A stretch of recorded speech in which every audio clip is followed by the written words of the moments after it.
મિત્રો ફરી સ્વાગત છે આજના વિડીયોમાં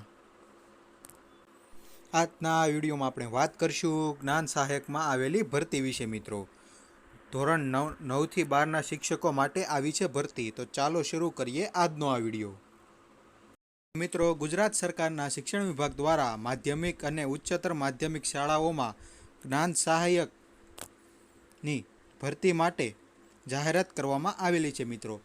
ટીએટી એટલે કે ટેટ પરીક્ષા પાસ કરેલા ઉમેદવારો માટે નોકરી મેળવવાની ખૂબ જ મોટી તક છે મિત્રો। તો ચાલો શરૂ કરીએ આજના વિડીયોમાં। તો મિત્રો, ભરતી પ્રક્રિયાનો સમયગાળો ખૂબ જ ટૂંકો છે, તેથી રસ ધરાવતા ઉમેદવારોએ યોગ્ય લાયકાત ધરાવતા હોય તો તેણે ઓનલાઈન ફોર્મ ભરવાનું રહેશે મિત્રો। ઓનલાઈન અરજી 19 ઓગસ્ટથી શરૂ થઈ ગઈ છે મિત્રો, અને અરજી કરવાની છેલ્લી તારીખ 26 ઓગસ્ટ છે મિત્રો। પોસ્ટની વાત કરીએ તો મિત્રો, માધ્યમિક અને ઉચ્ચતર માધ્યમિક એટલે કે ધોરણ 9 થી 12ના વિષયોના શિક્ષકો માટે આ ભરતી બહાર પાડવામાં આવી છે મિત્રો। પગાર ધોરણની વાત કરીએ તો 24,000 થી 24,000 સુધીનો પગાર મળી શકે છે, અને આ માટે અરજી કરવાની છેલ્લી તારીખ 26 ઓગસ્ટ અને 2025 છે મિત્રો, જેની દરેક ઉમેદવારોએ નોંધ લેવાની રહેશે। આપણે શૈક્ષણિક લાયકાતની વાત કરીએ તો મિત્રો, ભરતી માટે અરજી કરવા માટે ઉમેદવારોએ એટલે કે કોઈપણ યુનિવર્સિટીમાંથી બીએડ, એમએ, એમએસસી, એમકોમની ડિગ્રી મેળવેલી હોવી જોઈએ, અને ઉમેદવારોએ ટેટ એટલે કે શિક્ષક અભિરુચિ કસોટી પાસ કરેલી હોવી જોઈએ મિત્રો।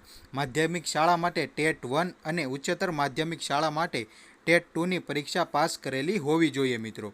આ પગાર ધોરણની વાત કરીએ તો ટેટ 1 અને 2 માટે બંને માટે સમાન પગાર ધોરણ રહેશે મિત્રો।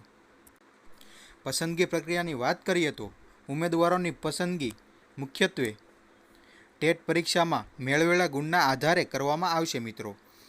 મેળવેલા ગુણના આધારે મેરિટ લિસ્ટ પર આધારિત રહેશે મિત્રો।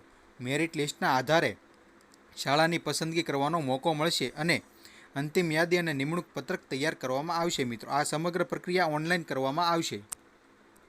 અગત્યની તારીખની વાત કરીએ તો મિત્રો, ઓનલાઈન અરજી 19 ઓગસ્ટથી શરૂ થઈ ગઈ છે, અને 26 ઓગસ્ટ છેલ્લી તારીખ છે મિત્રો। માધ્યમિક અને ઉચ્ચતર માધ્યમિક જ્ઞાન સહાયક ભરતીમાં ફોર્મ કેવી રીતે ભરવું તેની વિશે વાત કરીએ મિત્રો।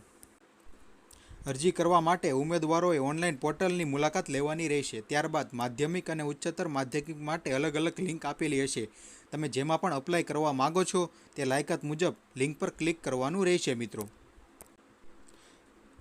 ફોર્મમાં માંગેલી તમામ વિગતો યોગ્ય રીતે ભરીને અને જરૂરી દસ્તાવેજો અપલોડ કરવાના રહેશે। અરજી સબમિટ કરતા પહેલાં બધી જ વિગતો એકવાર ચકાસી લેવી મિત્રો। ફોર્મ ભરવાની છેલ્લી તારીખની રાહ જોયા વગર વહેલી તકે ફોર્મ ભરી દેજો મિત્રો।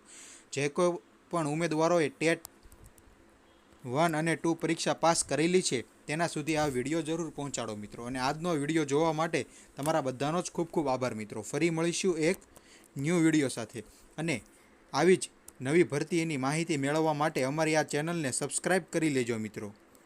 ફરી મળીશું નવા વિડીયો સાથે।